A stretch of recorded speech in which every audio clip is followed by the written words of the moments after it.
When I walked into the bathroom and unexpectedly saw my stepson there, I made a decision that turned the moment into one of the most exhilarating experiences of my life. It all began on an otherwise ordinary Wednesday evening. The house was as calm as it often was during this time of day. My stepson, Caleb, had arrived home earlier than usual, his car neatly parked in the driveway. Caleb wasn't a boy anymore. At 22, he carried himself with a quiet self-assurance, though there was always a hint of unease in his interactions with others. After dropping my purse and kicking off my flats, I noticed the faint sound of running water coming from upstairs. My instinct told me Caleb was in the shower, which wasn't out of the ordinary, yet something about the atmosphere felt different. I shook off the nagging thought and busied myself with a quick sip of water, preparing for what was meant to be an uneventful evening. It was just Caleb and me in the house, with my partner, Daniel Caleb's father, away on a business trip until the following morning. The house felt a little emptier than usual without him. As I ascended the stairs, the sound of running water grew louder, and I noticed the bathroom door was slightly ajar. Curiosity tugged at me. A harmless peek, I thought, but what I saw through the small gap left me rooted to the spot. Caleb stood at the sink with his back to me, shirtless, his broad shoulders slightly hunched. His hands moved with intent focus on something I couldn't quite make out. His jeans hung low on his hips, giving him a relaxed air that felt out of character for someone usually so reserved. Caleb was meticulous about privacy, and open door was unheard of. I hesitated. Should I knock? Call out? Close the door and walk away? Before I could decide, the door creaked under my shifting weight. Caleb spun around, startled, his eyes wide with panic. "Oh, I didn't know you were home," he stammered, scrambling to grab a towel and shield whatever he'd been doing. His voice was unsteady, his demeanor a far cry from the calm and composed young man I'd grown accustomed to. "I didn't mean to intrude," I said quickly, averting my eyes as my cheeks flushed with embarrassment. "I just heard the water and thought something might be wrong." Caleb's face turned a deep shade of red as he looked down, clutching the towel tightly in his hands. "No, it's nothing," he stammered, but the tremor in his voice betrayed him. Something wasn't right. I could see it in the way he avoided my gaze and the way his shoulders sagged, as if he were carrying an invisible burden. I hesitated, my hand still resting on the edge of the door.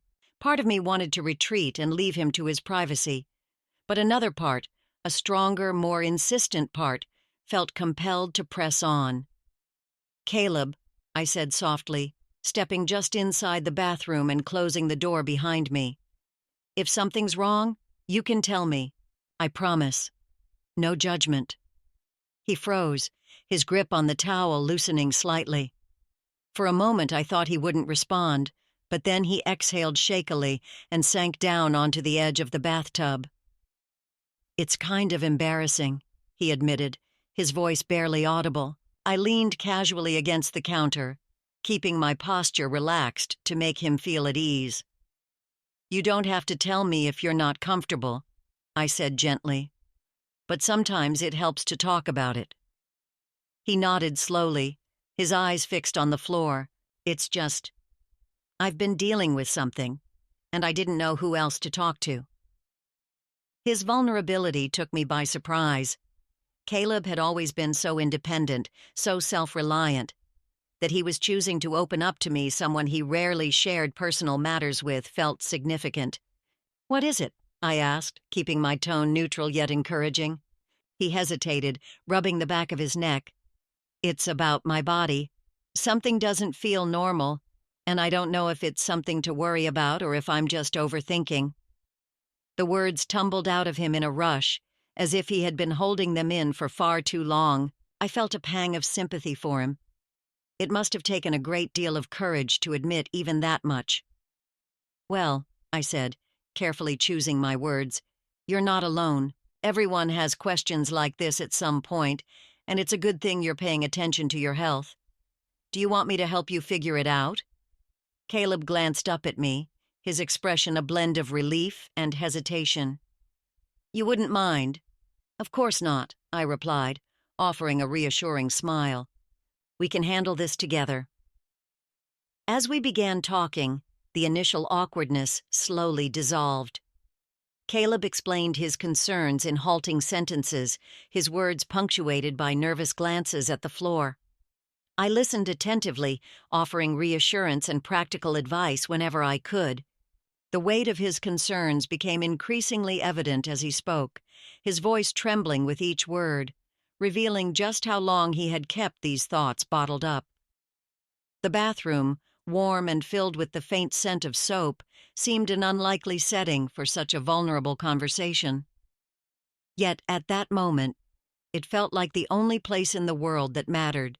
"I guess I just don't know if it's normal," Caleb admitted, fidgeting with the edge of the towel. "I mean, there's no manual for this kind of thing, right? And Dad?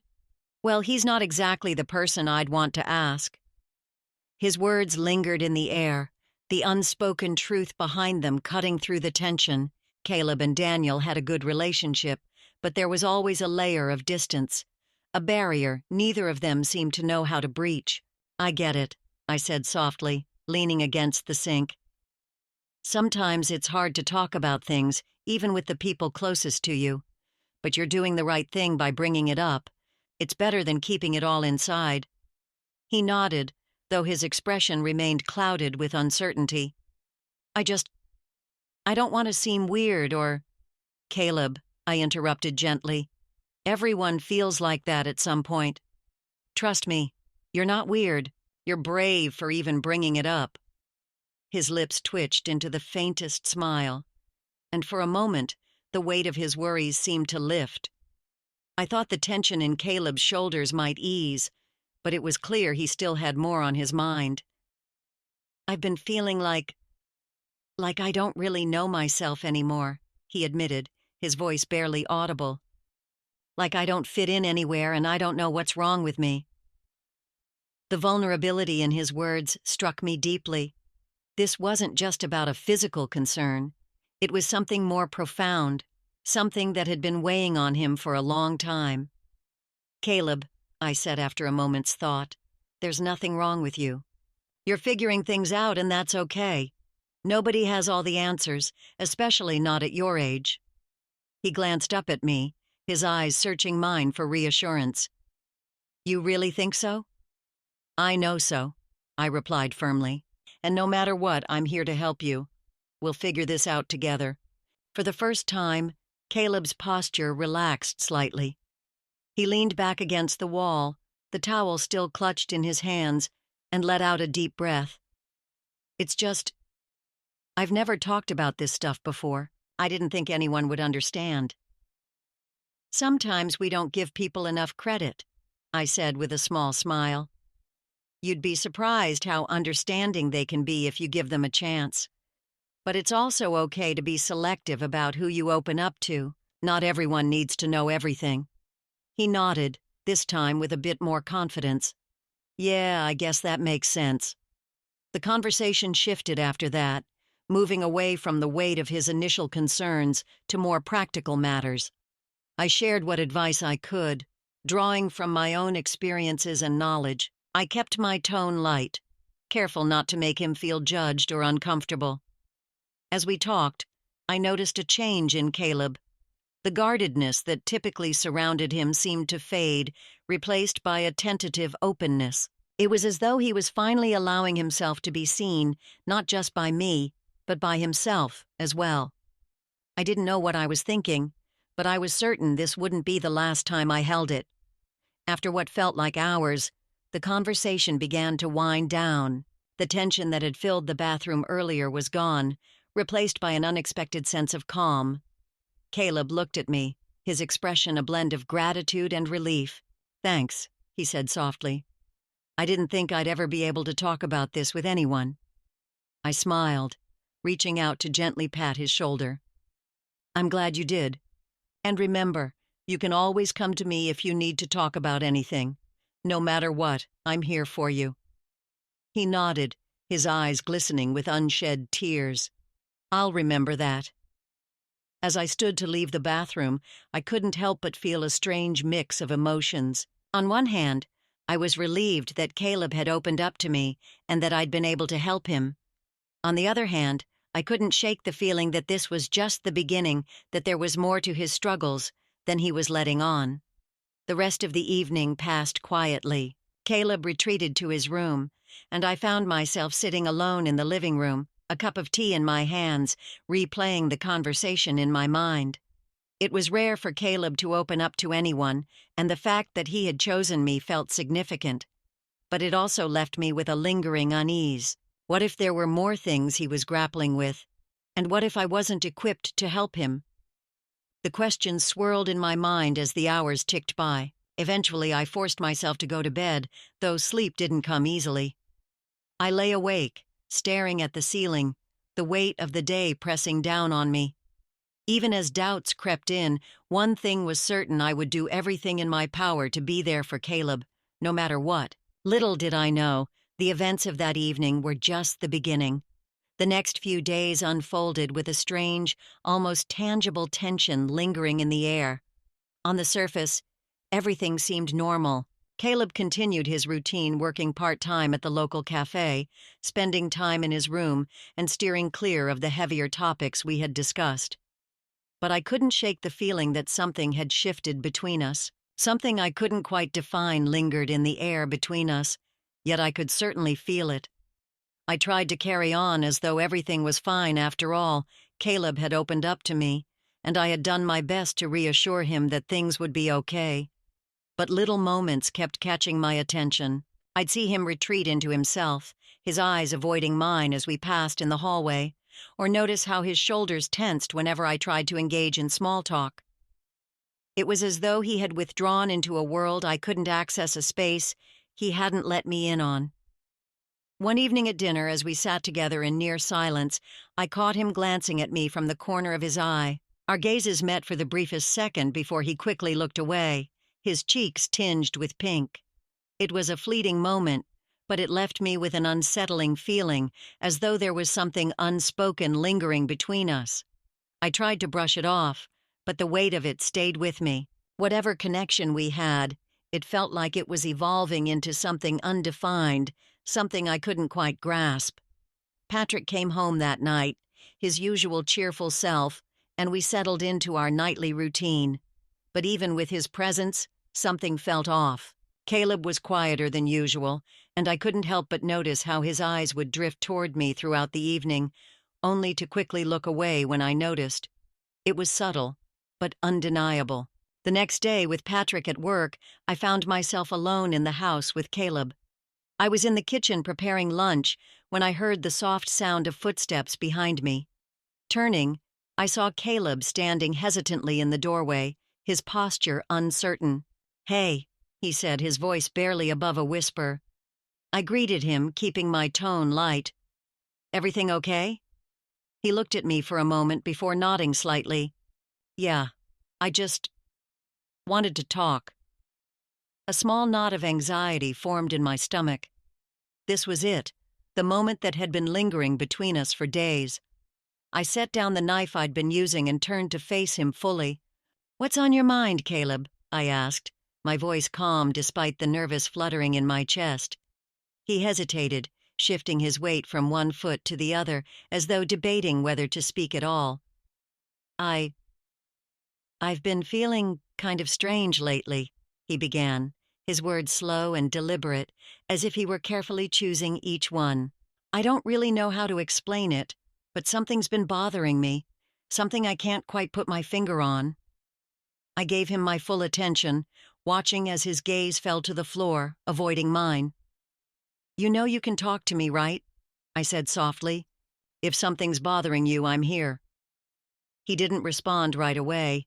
Instead, he let out a long, drawn-out breath, as if trying to prepare himself for whatever he was about to say. I don't know what's happening to me," he said finally, his voice heavy with uncertainty. My heart ached for him. I could see the vulnerability in his eyes, the same uncertainty that had clouded his expression the first time he'd opened up to me. The Caleb standing in front of me now was different from the one I had known before. There was a weight on him, an invisible burden he didn't seem to know how to carry. "It's okay," I said gently, stepping closer to him and placing a reassuring hand on his shoulder.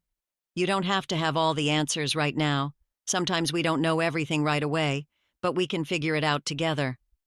He looked at me then, his eyes filled with a mix of gratitude and something else. I couldn't quite place it, but there was a raw honesty in Caleb's gaze that made me feel as though I was truly seeing him for the first time. I've been feeling lost, he admitted, his voice barely audible. Like I don't know who I am anymore, or where I fit in. I know I'm not a kid anymore, but sometimes I feel like I don't know how to grow up, like I'm stuck. The depth of his confession struck me harder than I expected. This wasn't just about physical changes or awkwardness. Caleb was grappling with something far deeper, an emotional struggle that had been weighing on him. I think a lot of people feel that way, Caleb, I said softly, giving his shoulder a reassuring squeeze. It's not easy to figure everything out all at once, but you don't have to do it alone. You've got me, and you've got your dad. We're here for you. He met my gaze then, his expression softening, though a flicker of uncertainty lingered in his eyes. I know, he said after a pause. I just don't want to burden anyone with my problems. You're not a burden, I replied firmly, my tone leaving no room for doubt. You never will be. We're family, and when things get tough, we stick together. He nodded slowly, the corners of his mouth lifting ever so slightly, as though my words had given him some small sense of relief. For the rest of the afternoon, Caleb seemed more at ease. He stayed in the kitchen, helping me with the dishes and chatting about light, trivial topics. His usual reserve had given way to a tentative openness. For the first time in days, he felt like the Caleb I had always known, a little less guarded, a little more at ease. But even as he smiled and laughed, there was still something in his eyes, a shadow that hinted his struggles weren't entirely behind him. I couldn't shake the feeling that Caleb was still holding something back. The weight in his eyes hadn't fully lifted, and I knew that while our conversation had been significant, it was only the beginning. Later that night, as I lay in bed, I replayed everything that had happened. Caleb had opened up to me more than he had in years, yet I could sense there was still more he wasn't ready to share. A part of him remained hidden, locked away behind walls I hadn't yet reached. One thing, however, was clear. I was committed to helping him, no matter how long it took or how difficult the journey became. This wasn't just about awkward questions or physical health. It was about guiding Caleb as he found his way in the world and supporting him as he navigated the complex terrain of growing up. Whatever lay ahead, I knew we would face it together, and this was only the beginning. The days following our conversation felt like walking a delicate tightrope. Caleb seemed lighter, more open, as though unburdened by finally sharing some of his thoughts. Yet even with his improved demeanor, an unspoken tension lingered between us, a sense of something unresolved, like a secret waiting to be revealed. As the week passed, I often wondered where our conversations would lead, and whether Caleb truly felt he could open up fully. He had trusted me with so much already, and I felt a deep responsibility to be there for him, to support him as he wrestled with his inner turmoil. But there was something else, something I couldn't quite identify. I saw it whenever I looked into his eyes, a flicker of emotion just beneath the surface.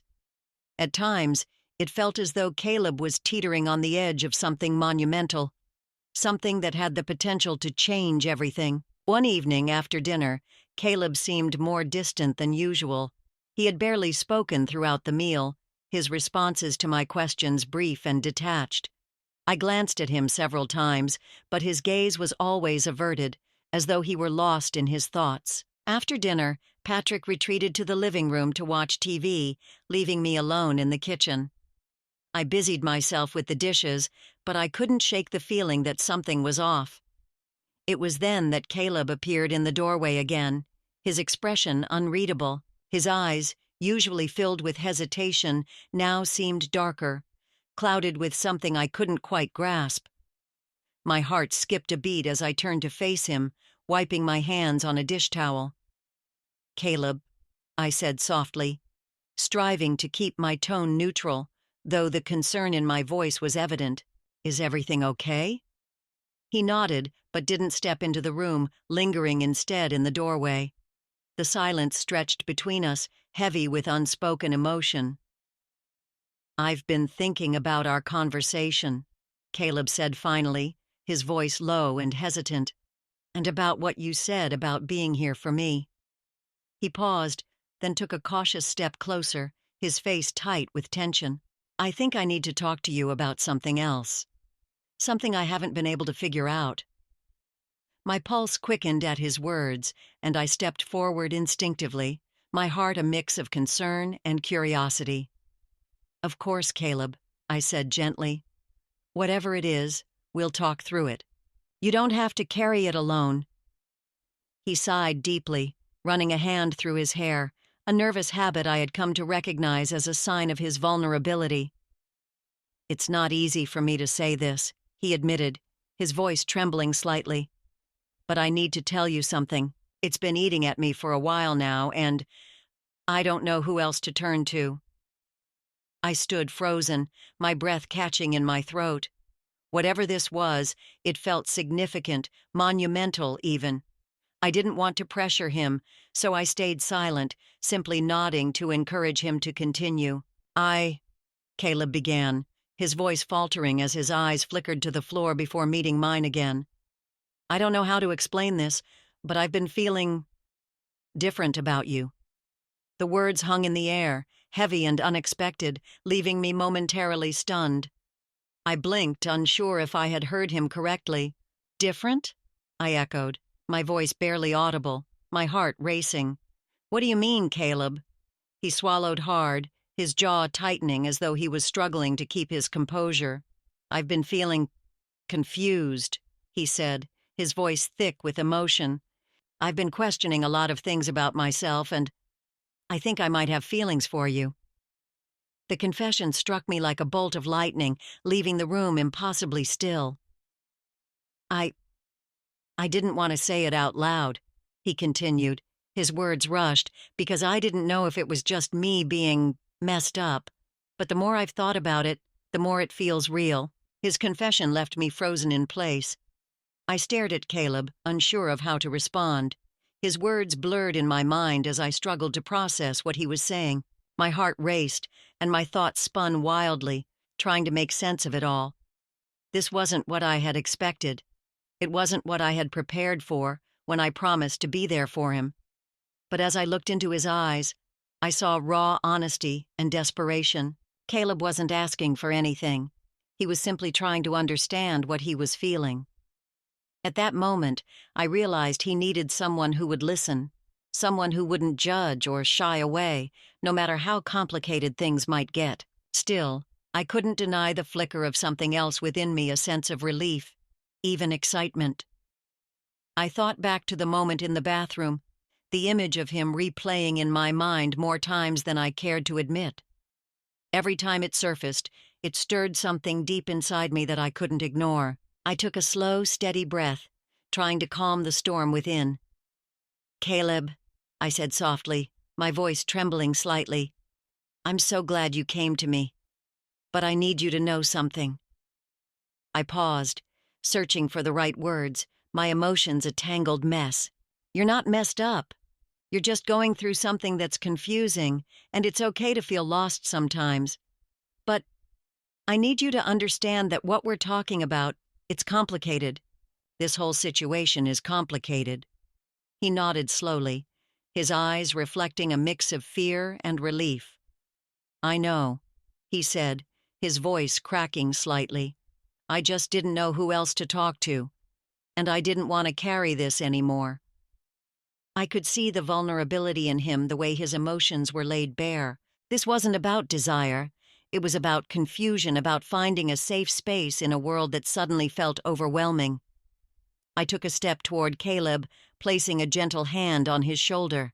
"Caleb," I began, my voice steady but layered with empathy, "I will always be here for you. But this situation is something that requires careful thought.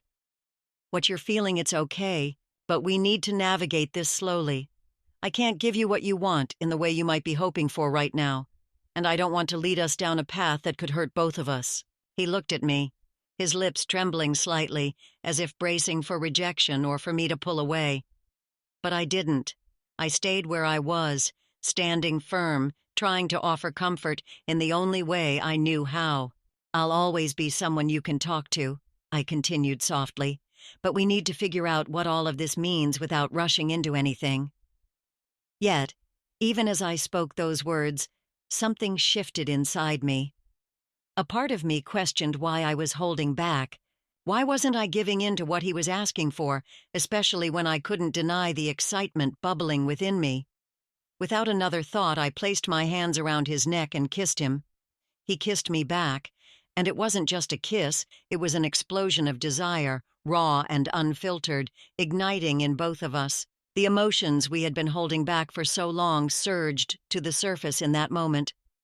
"I'm sorry for all this confusion, Caleb," I murmured, breaking the kiss for just a second. "It doesn't matter," he replied, his voice resolute.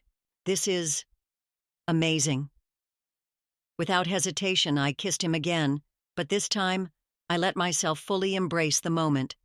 I moved downward, doing something I had wanted to do since that moment in the bathroom. As I continued, I glanced up and saw the look of pure enjoyment on his face. "This is amazing," he mumbled again, his voice almost breathless. The minutes felt like hours, and as the moment stretched on, I realized he was reaching his limit, and I instinctively quickened my pace. And then, it happened. For a long moment afterward, neither of us spoke. Silence filled the room, heavy with unspoken emotions and the weight of what had just transpired. Caleb took a deep breath, his shoulders relaxing as though he'd been holding them taut for far too long. "Thank you," he whispered, his voice barely audible. I needed that." "You're welcome," I replied softly, my heart a swirling mix of emotions. "And remember, you don't have to figure everything out all at once. You're not alone in this." Caleb nodded after a moment, a faint, almost shy smile tugging at the corners of his mouth. "I'm going to head upstairs," he said quietly. "Thanks again. I think I'll sleep better tonight." "Good night, Caleb," I said, watching him retreat up the stairs. There was a noticeable lightness in his step, as if some of the weight he carried had been lifted. But as I stood alone in the kitchen, the gravity of what had just happened settled over me. This moment felt pivotal, a turning point in our relationship, one that could either lead to healing or something far more complicated. The days that followed passed in an unfamiliar quiet. The atmosphere at home had shifted, subtle but undeniable. Caleb seemed more withdrawn again, but this time it wasn't the same as before. It wasn't a coldness or a distance I could easily define. Instead, it felt as though he was processing everything, trying to make sense of his emotions and how to move forward. I caught him several times lost in thought, his fingers absently tracing patterns on his jeans or the rim of his coffee cup. He would stare off into space, his expression clouded with something I couldn't quite decipher. I resisted the urge to press him, knowing he needed to work through this on his own, at his own pace. Still, it wasn't easy. As much as I wanted to respect his need for space, I also wanted to reach out to make sure he didn't feel alone. I couldn't ignore how he carried himself, the weight he seemed to bear in his posture, or the far-off, distant look in his usually bright eyes. One afternoon, as I sat in the living room, I saw Caleb walking past the hallway. His shoulders were slumped, his head down, and his steps carried a heaviness that spoke volumes. Without thinking, I stood and followed him, finding him at the foot of the stairs. He looked up as I approached, surprised by my sudden appearance. "Caleb," I said softly. "Can we talk for a moment?" I asked softly. Caleb hesitated, his body stiffening as though he might retreat back to his room. But then, after a brief pause, he nodded slowly, as if conceding to the part of him that needed to be heard. We walked into the living room, and he sank onto the couch, his posture weighted with a mix of apprehension and expectation. I sat down beside him, keeping a respectful distance, careful not to crowd him. "I know it's been a little while since we talked," I began gently. "But I can tell something is still on your mind. You don't have to share if you don't want to, but I want you to know I'm here for you." For a moment he didn't say anything. He just stared straight ahead, his jaw tight and his hands clasped together. After what felt like an eternity, he let out a heavy sigh and turned to face me. "I've been thinking a lot about what you said," he began, his voice small and hesitant, "about how we're family. And I keep asking myself if I'm overthinking things. I don't know how to stop feeling like this, like I'm trapped in my own mind, like what I feel isn't right." I could hear the frustration in his voice, see it in the way his brows furrowed and his lips pressed into a thin line. Caleb had always been someone who tried to keep his emotions locked away, as if ignoring them would make them disappear. But I knew better. Emotions don't disappear. They linger, growing stronger, until they can no longer be ignored. "You don't have to have all the answers right now," I said gently. "What you're feeling is real, and it's okay to feel confused, to feel lost. It doesn't make you a bad person. It just makes you human. We all have moments like that." He looked at me then, his expression still shadowed with uncertainty, but there was a glimmer of understanding in his eyes. Slowly, he nodded. "I don't want to make things weird between us," he said quietly, his voice strained as though the words were difficult to say. "I don't want to feel like I'm crossing a line, or like I feel like I'm being too much," Caleb said softly, his voice tinged with guilt. "But at the same time, I don't know who else to talk to." My heart broke for him.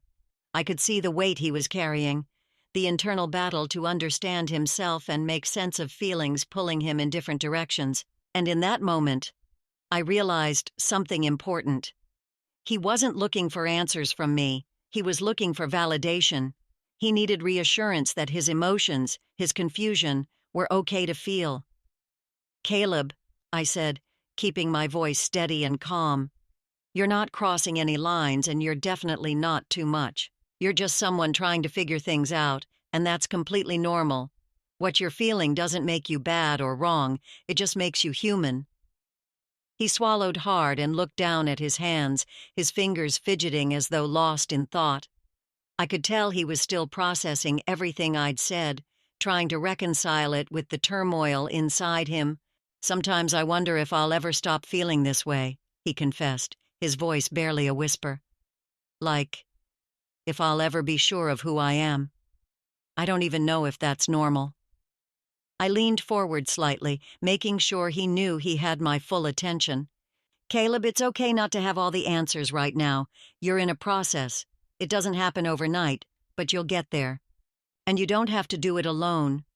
For a long moment we sat in silence. The only sounds were the soft hum of the refrigerator and the distant rustle of the wind outside. It was a cathartic silence, one that felt healing, as though the quiet itself was part of the conversation. Caleb didn't need me to solve his problems. He just needed someone to listen, someone to be there, and that was enough. "I don't think I could talk about this with anyone else," he said finally, his voice steady but soft. "But you've made me feel like I'm not crazy, like what I'm feeling isn't something to be ashamed of." "You don't have to thank me," I said quietly, offering him a small smile. "I'm just glad you trust me enough to talk about it. And remember, Caleb, you're never crazy for feeling the way you do. I'll always be here for you no matter what." That evening, after we had spent some time talking, Caleb seemed calmer. Though there was still a quiet weight about him, I could see that the storm inside him had begun to ease, even if just a little. There was still a quiet sadness in Caleb's eyes. It wasn't that he had found all the answers he was searching for, but for the first time in weeks, it seemed like he believed he wasn't so alone in his confusion. In the days that followed, Caleb continued to open up bit by bit. With each conversation, the heavy weight on his shoulders seemed to lighten, even if just a little. It wasn't a quick process, but it was progress. He no longer seemed as distant or lost in the labyrinth of his thoughts. And though I knew there was still so much he had yet to understand about himself, I felt confident that he was on the path toward finding that clarity. One evening, a few weeks later, we sat together on the porch, watching the sun dip below the horizon in a blaze of pink and orange. The air was still and calm, carrying the scent of freshly cut grass. Caleb turned to me with a soft smile, his eyes reflecting the serenity of the moment. "Thanks," he said simply, his voice filled with quiet gratitude. "I don't know what I would have done without you." "You don't have to thank me," I replied, returning his smile. "I'm just glad you found your way."